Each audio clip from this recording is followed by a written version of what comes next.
اعوذ باللہ من الشیطان الرجیم بسم اللہ الرحمن الرحیم اللہ یستہزئ بہم ویمدہم فی طغیانہم یعمہون۔ اس سے قبل متعدد آیتوں میں منافقین کے مختلف طریقوں کا اور کرتوتوں کا ذکر فرمایا، ایمانی حالت بھی بتائی اور ان کے عملی حالت کا بھی فرمایا کہ کس طریقے سے یہ لوگ چالاکی کرتے ہیں مسلمانوں کو دھوکہ دینے کے لیے، اور یہ سمجھتے ہیں کہ ہم کامیاب ہیں، حالانکہ یہاں اللہ تبارک و تعالیٰ کا ایک قانون ہے، ایک عام قانون ہے، روز اول سے جاری ہے اور قیامت تک جاری ساری رہے گا۔ وہ یہ ہے کہ جو شخص سرکش ہوتا ہے اور وہ گناہ کرتا ہے، جرائم کرتا ہے، اور اللہ عز و جل کو وہ شخص کسی وجہ سے ناپسند لگے تو اللہ تعالیٰ اس کو ڈھیل دیتا ہے، اس کو مہلت دیتا ہے، اور وہ جو چاہتا ہے وہ کام ہوتا بھی ہے۔ اس کو کہتے ہیں استدراج۔ اللہ تعالیٰ فرماتے ہیں سنستدرجہم الی حین، ایک وقت تک کے لیے ہم ان کو درجہ بر درجہ اپنے قریب لائیں گے، درجہ بدرجہ اوپر لے جائیں گے۔ اب جرم کرتا ہے، ہوتا ہے، راستے کھل جاتے ہیں، کیونکہ اللہ کا قانون یہ ہے، پہلے بھی بتایا ہے، انسان جو ارادہ کرتا ہے اللہ تعالیٰ وہ کام کرتا ہے، سوائے اس کام کے کہ جو اللہ کے امر تکوینی کے خلاف ہو۔ اللہ نے جو امور تکوینیہ ہے، ایک نظام بنایا ہے، وہ ایک الگ نظام ہے، اس میں کسی کو دخل نہیں ہے۔ ہم چاہیں کہ ہم نہ مرے، یہ ہمارے بس کی بات نہیں ہے۔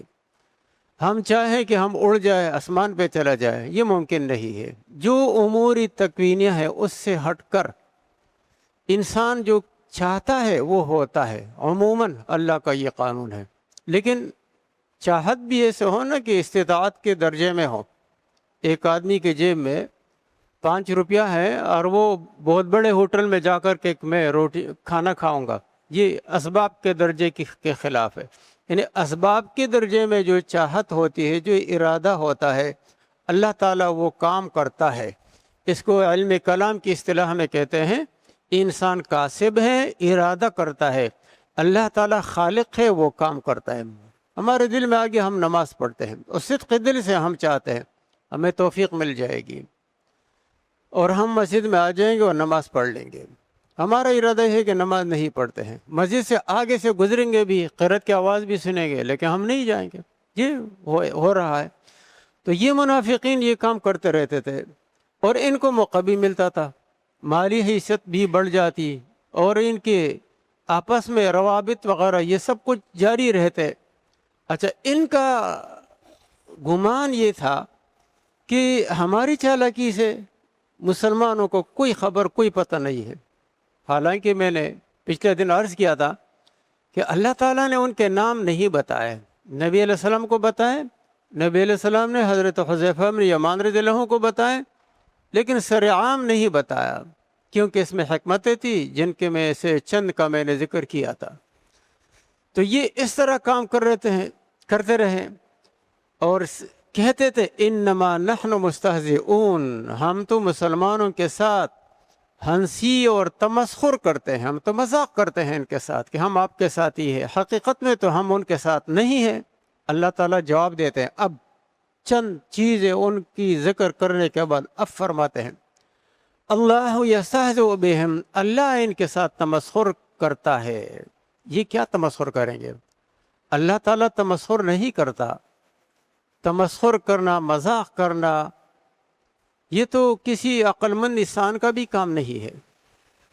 اللہ تو خالق ہے، وہ تو باری تعالیٰ ہے، رب العالمین ہے۔ لیکن عربیت کا یہ قاعدہ ہے، اس کو مشاکلت کہتے ہیں، جیسے وہ لفظ ہوتا ہے، جیسے وہ عمل ہوتا ہے، تو اس کی سزا پہ بھی وہ اطلاق ہوتا ہے۔ جیسے جزاء السیئۃ سیئۃ مثلھا، برائی کا بدلہ برائی ہے، برائی کا بدلہ برائی نہیں ہے، برائی کا بدلہ انتقام ہے۔ سزا ہے، لیکن اس سزا کو سیئہ سے تعبیر کیا گیا، اس کو کہتے ہیں مشاکلت۔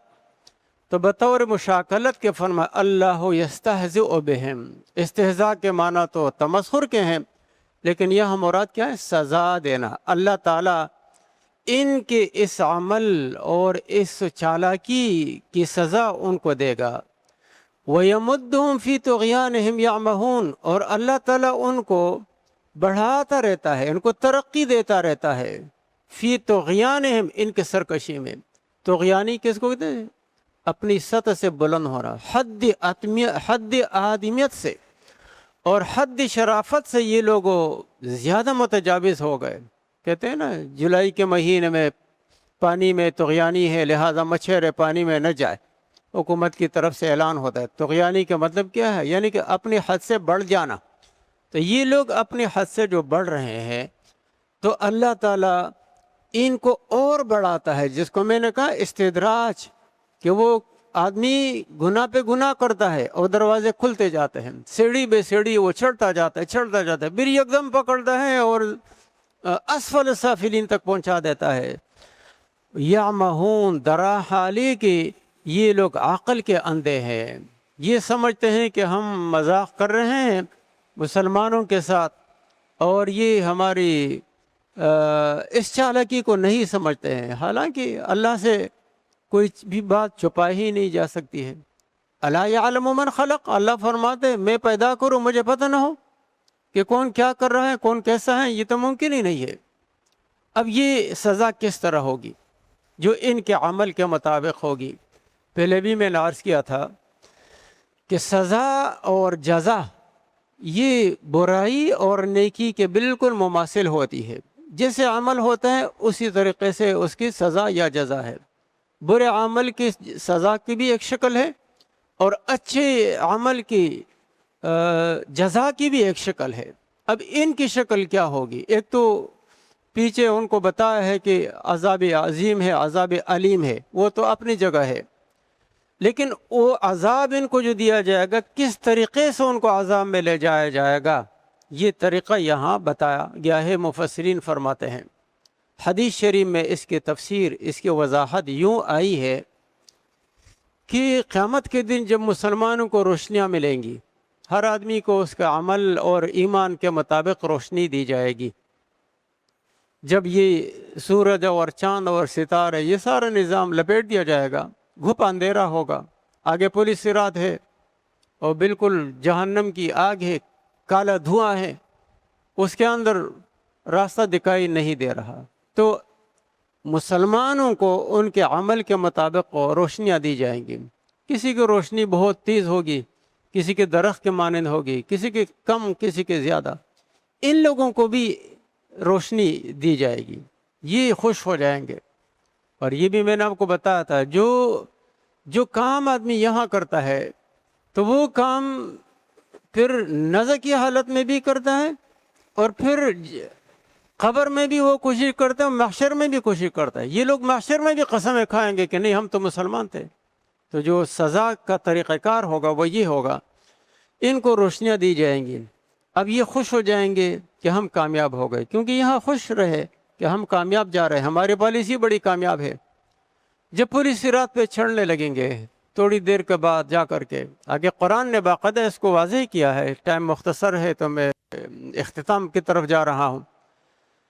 تو ان کی روشنیاں بجھا دی جائے گی، گل کر دی جائے گی۔ اب یہ ایمان والے آگے بڑھتے جائیں گے اور یہ پیچھے رہ جائیں گے۔ یہ کہیں گے کہ آپ رک جائیے، ہمیں روشنی دے دیں، ہم تو آپ کے ساتھ تھے، دنیا میں آپ کے ساتھ رہے، محشر میں آپ کے ساتھ تھے، اب یہ سفر میں بھی آپ کے ہم سفر تھے، یہاں تک تو آپ کے ساتھ رہے، اب آپ ہمیں چھوڑ کے آگے جا رہے ہیں۔ مسلمان کہیں گے تم جس کام میں مبتلا تھے نا، اس کی یہ سزا ہے، تم پیچھے جا کے روشنی لاؤ۔ پیچھے جانے کا مطلب یہ دنیا میں جا کے روشنی لاؤ، تو دنیا میں جانا تو واپس ممکن نہیں ہے۔ مقصد یہ ہے کہ یہ روشنی یہاں نہیں ملا کرتی ہے، یہ تمہیں ویسے کو دکھاوے کے لیے ایک روشنی دی گئی تمہارے عمل کے مطابق، کہ تم یہ سمجھتے تھے کہ ہم بڑے چالاک ہیں، کسی کو پتہ نہیں چلتا، تو اللہ تمہارے ساتھ جو کرے گا اس وقت تمہیں اندازہ ہو جائے گا کہ کون بھی وقوف تھا اور کون لا علم تھا، اور کون کامیاب تھا اور کون نامراد ٹھہرا. تو یہ اللہ تعالیٰ فرماتے ہیں کہ یہ ان کی سزا مقرر ہے. اور آگے پھر فرمائیں گے کہ ان کی تجارت بھی خسارے کی ہے، یہ لوگ بھی خسارے میں ہیں، اور پھر ان کی دو مثالیں بھی بیان کی جائے گی. پھر یہ بحث مکمل ہو جائے گی، پھر نیا مضمون شروع ہوگا انشاءاللہ. وآخر دعوانا ان الحمد للہ.